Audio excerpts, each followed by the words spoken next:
Hi guys,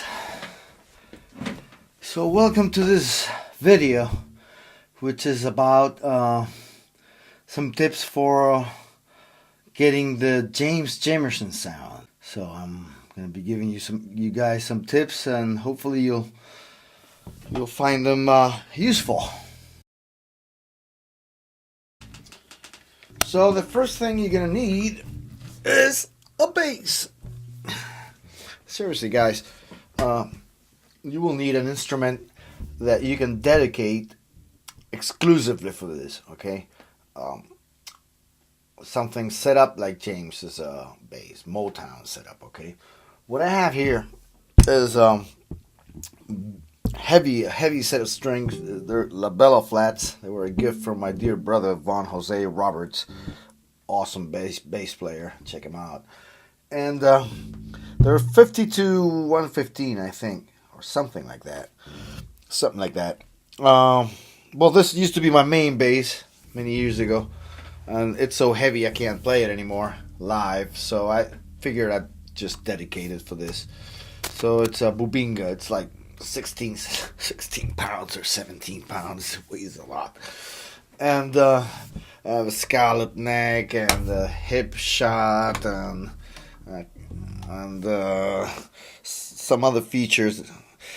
I have a badass bridge on it, and I think that that helps because it's got a lot of sustain. So when you put the mute in it, it's nice to have a lot of sustain as a starting point. Okay, now the mute.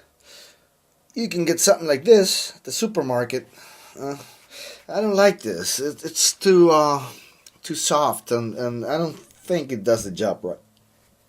And also, if you put it in and out, it'll end up degrading. And I rather use stuff like this, which is harder material.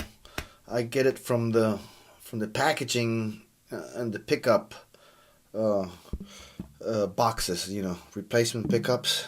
I used to work in a music store, and there was a lot of these around. So I discovered that they work very nice on the bass, And yeah, it's hard material, and it'll make it even harder to play, because it'll raise the action further up a little bit.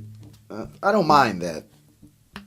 It's my belief that James Jamerson played hard. He picked hard on. So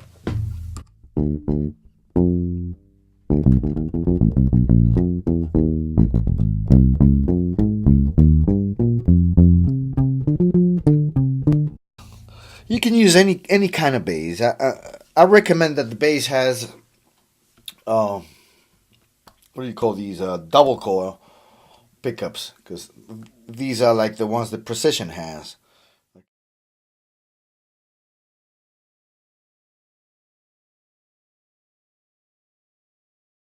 We all know that he played with one finger. This is nice because it gives you the a uniform sound, for all the notes. Like not like you can tell it's two fingers there, okay? But it has its drawbacks, So to compensate that, or to work around that, I guess he used several techniques.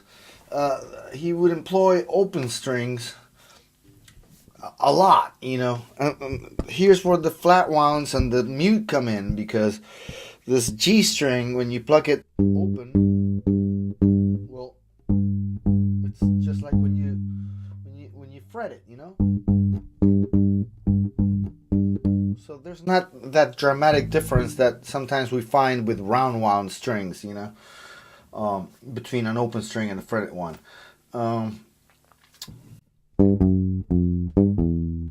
He would use that as rhythmic embellishments, and also to help position changes, Like you can play,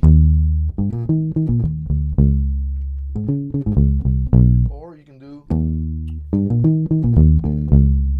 There's a big difference there from.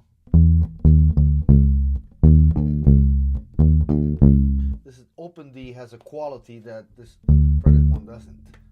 I think James Jamerson had figured out a whole system of arpeggios using the open strings. He had everything down. You know, like we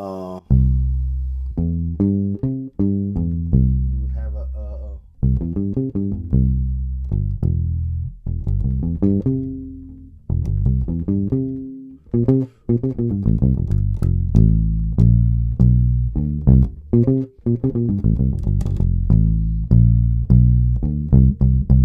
here I would play with one finger.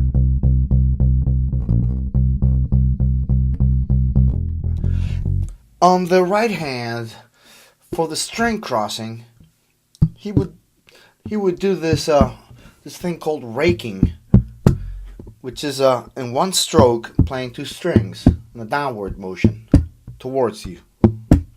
You know, 2 string, 3 strings, 4 strings.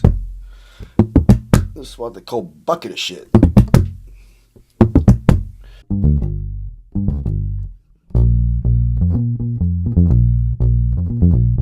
Okay. Four.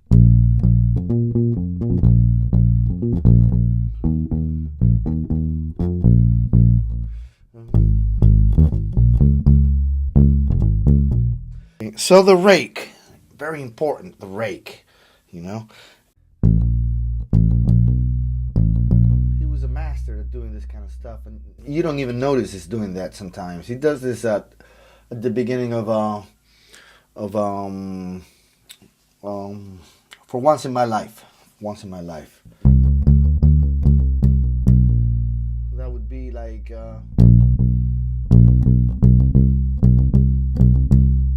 because he's only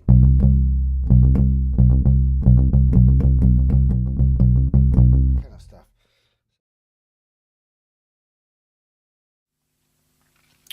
What else can I tell you guys? Musicality. He had this tempo.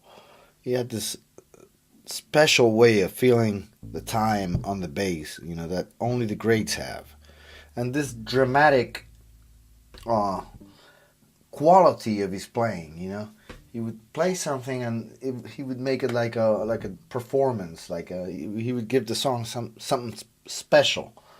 You could punch in 1,000 times, get the track perfect, but there will still be something missing there. Okay, so this, and I think that this came from his emotional involvement on what he was playing, and that's important, you know, because sometimes we detach ourselves from what we play and we think it's just notes, you know, and we forget to feel every note, and I think he felt every note he played. Okay, for the rest, I like playing here rather than back here for this kind of stuff. Okay.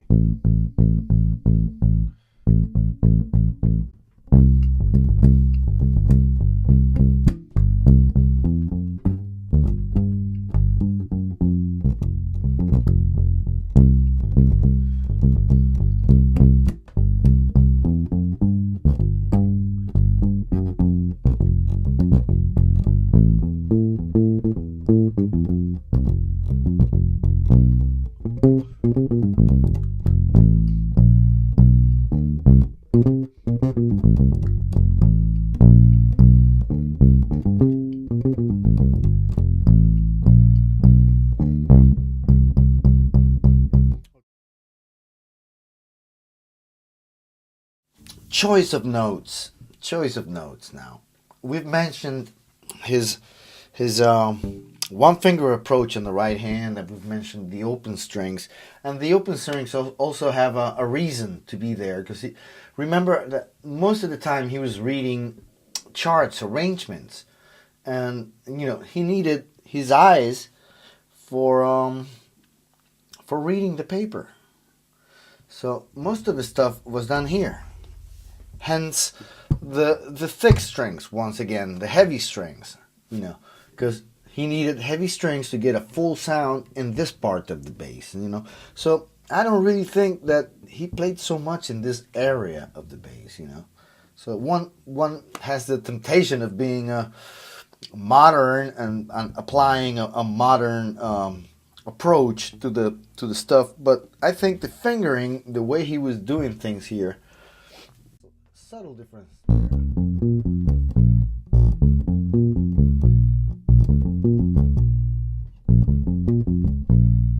Okay, several ways of playing, and sometimes you have to pay very special attention to the way he's phrasing it, because it's not the same to do it here and to do it here, you know.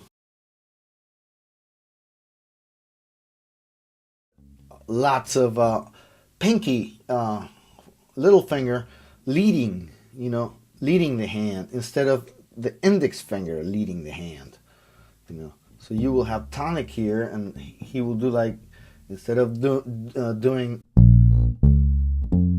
well, that kind of stuff. So a good couple of examples of the pinky leading would be like.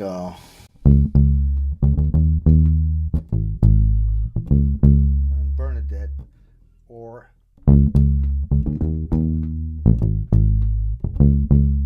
there, tonic is here rather than here. Oh.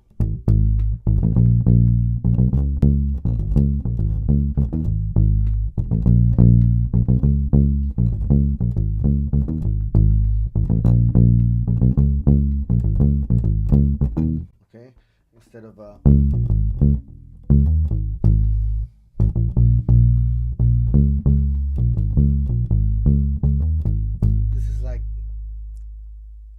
less of a drive than the other one. The heavy strings and the flat ones and the mute, they do most of the work.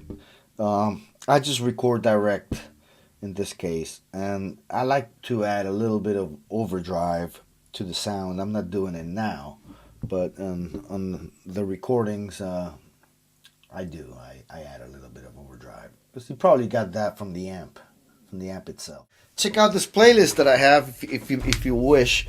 I like using backing tracks instead of playing on top of the original to promote that great book, which is Shadows of Motown, Standing in the Shadows of Motown. So, and also I like the liberty of not having James behind me, saving my butt. But, I like that excitement of not having him behind me, because if you play on top of him, you can get the feel, but he's always covering your butt. It's a lot different to make the song walk without James' help.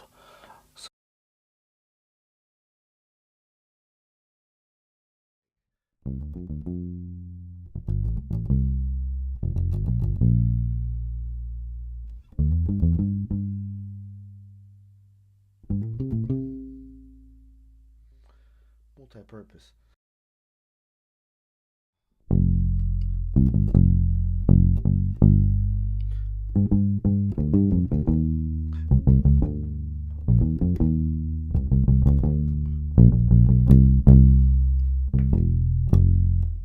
Really nice.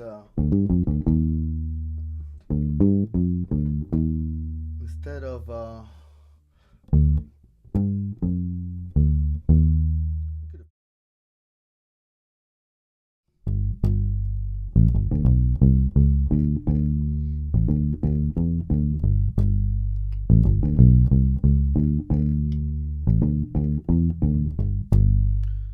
well, I hope these little tips have given you some insight on this influential style of playing the bass, James Jamerson. And if you did like this video and you find it useful, well, give me a like. I like that. I like that. I like it when you like it. So give me that. That motivates me and keeps me doing things. And I think that's pretty much it. Have fun, you guys.